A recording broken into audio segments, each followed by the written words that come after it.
Then, Kartilya ng Katipunan. Ayun po yung malaking Christmas tree ni Yorme. Then, nandun na rin po yung Kapitolyo na bagong gawa po. Ngayon lang mayroon ha. Ito yung Mehan Garden na napakaganda na po ngayon. May mga booth na rin po sa loob. Yan po. Yan po. Diyan po kayo makakapunta po ng mga magandang pasyalan dito.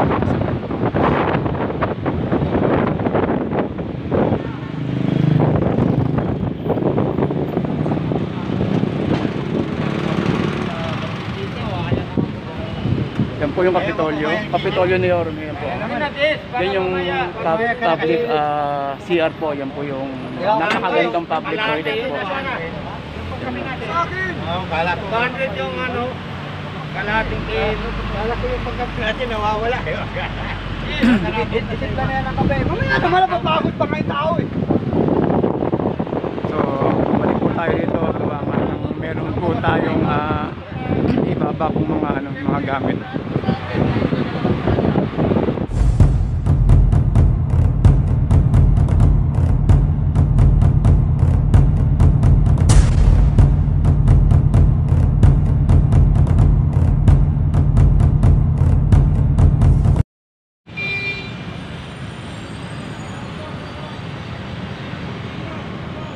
Okay, so guys, muli po tayo nagbabalik at nandito po tayo ngayon sa harapan po ng post office dito po sa may lungsod pa rin po ng Maynila.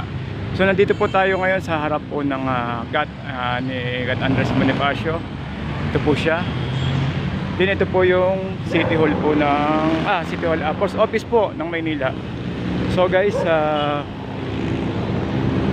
hindi ko na po masyadong inikot po yung camera po natin, no. So yan po.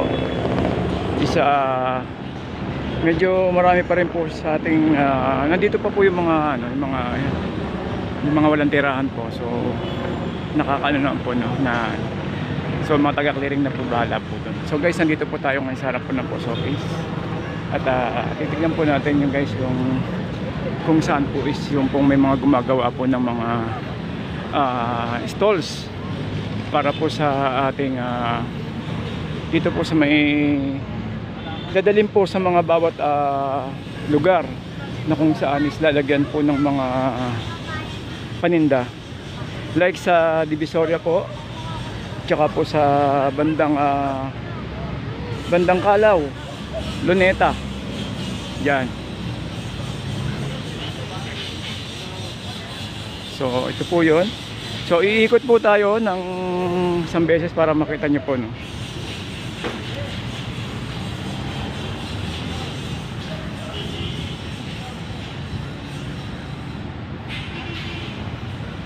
Yan. So yan po yung mga ginagawa po dito na para i-distribute po sa mga lugar-lugar na kung saan marami pong nagtitinda, like sa Divisoria. Kuya, good morning po. Kuya, mga kailan po matapos po itong mga ginagawa nila? Kahit po si Foreman, hindi po alam. Under po ng DAPW po ito, no, yung mga gumagawa, engineering. Okay, engineering po talaga na pantay lang ako rin. Apo. So, total po nito, kuya, bali ilang piraso na po? As of now, ikaw na, nakakaano na, 170. Ay, tama po yung sinabi ni... Apo, natanong ko rin po sa nakaraan si kuya kanina po doon. Yun nga rin po, sabi. Halos parehas lang po. 600 unit po. 600 unit? Grabe, no? Sa may Ilaya, meron po ako napansin po doon sa may One Luna. Oo. Luna. Tapos dito sa may ng area ng Muslim yun. Din sa Calao po, sa Calao po ba? Calao. Sa Calao po sa labas. Sa may Simon po ba yun? Hindi naman, no? Area ng Siman. Area ng Simon. Manila Zoo. Manila Zoo? Yung Manila Zoo ng palaruan ng mga bata. Oo, yung mga dinosaur. Pop, di ba? Ito may Manila Zoo. yung may mga bato-bato. Yun po yung isa ng mga laruan natin. 20 piraso dun. Kung hindi ka po taga Maynila, pag hindi ka nakapunta po sa lugar na yun. Talaga. Ako po isa laking Maynila po ako, kaya nung bata pa po ako is talaga pong hindi po kami pwedeng pumunta po diyan dati. Nung kasama ko po ang lolo ko. Dito po kami dumadaan po. Meron po kuya na ano love bus ba yun? Yung double decker? Labas? Parang double decker siya. Eh dati anong tumatakbo, minibus. O parang pero meron po siya sa taas. Ah, yung ano, yung Double decker? double deck na kulay blue. O yung dadaan ng Manila lang po ang ano. Pasyalan po yung pampasyal ng mga tao. Ayun, so guys, tignan niyo po yun naalala pa po namin nila kuya yung mga ganung bagay. So talagang malaki po ang pagkakaiba po. Dati hindi naman po natin kinukumpara po sa mga ano no, sa mga nakaraang panahon, kaya lang isa medyo malaking may mga pagbabago. May mga pagbabago. Ayun, talagang marami ipinagbago. Sa totoo po talaga, marami talaga.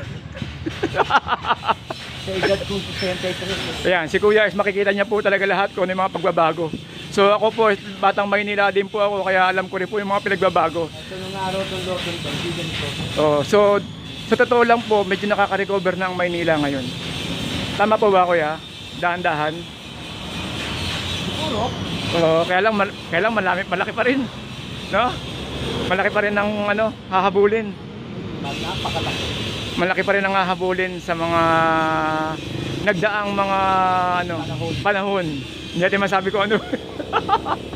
Ayun. So malaki pa rin po ang hahabulin ni Mayor po dito sa ano.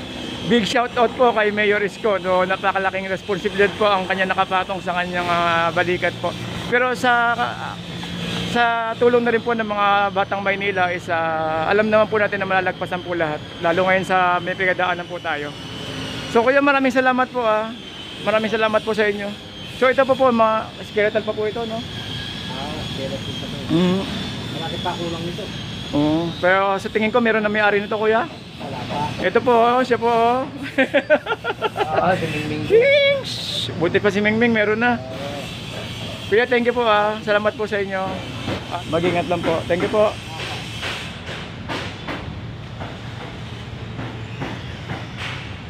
So guys, narinig niyo po kung sabi po ni Kuya at talagang napakarami po nung ginagawa po sa ngayon na mga stalls. So kung inyo po narinig kanina yung sinabi niya kung gaano karami, isa medyo nakalimutan ko na kung gaano karami. So yun nga po, at na-distribute na sa na-distribute na sa mga iba't ibang lugar. At karamihan po daw po ito isa dinala po sa Divisoria. At yung iba po isa dinala na rin po sa ayan po mga taga-engineering po natin. So yan po. Yan po, medyo busy po sila. Isa mga taga-engineering po, DEPW. So shout out po sa mga taga DEPW para po sa ating stall na pinapatayo po ni Yorme. Ayan po.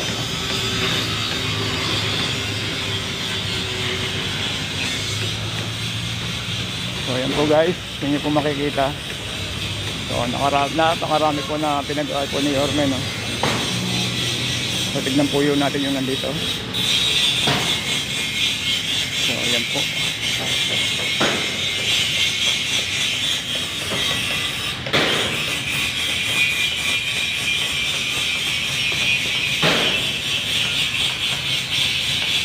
So hindi po natin sila makausap at medyo busy po sila. Gawa nga ng ayan po si Kuya nagwe-welding. So shout out po kay Kuya na nagwe-welding at sa mga gumagawa po ng stall po na to na dadalhin po sa bawat malamang to bawat distrito, lalo sa mga taong lugar. So ayan po, ito po yung mga ginagawa po nila.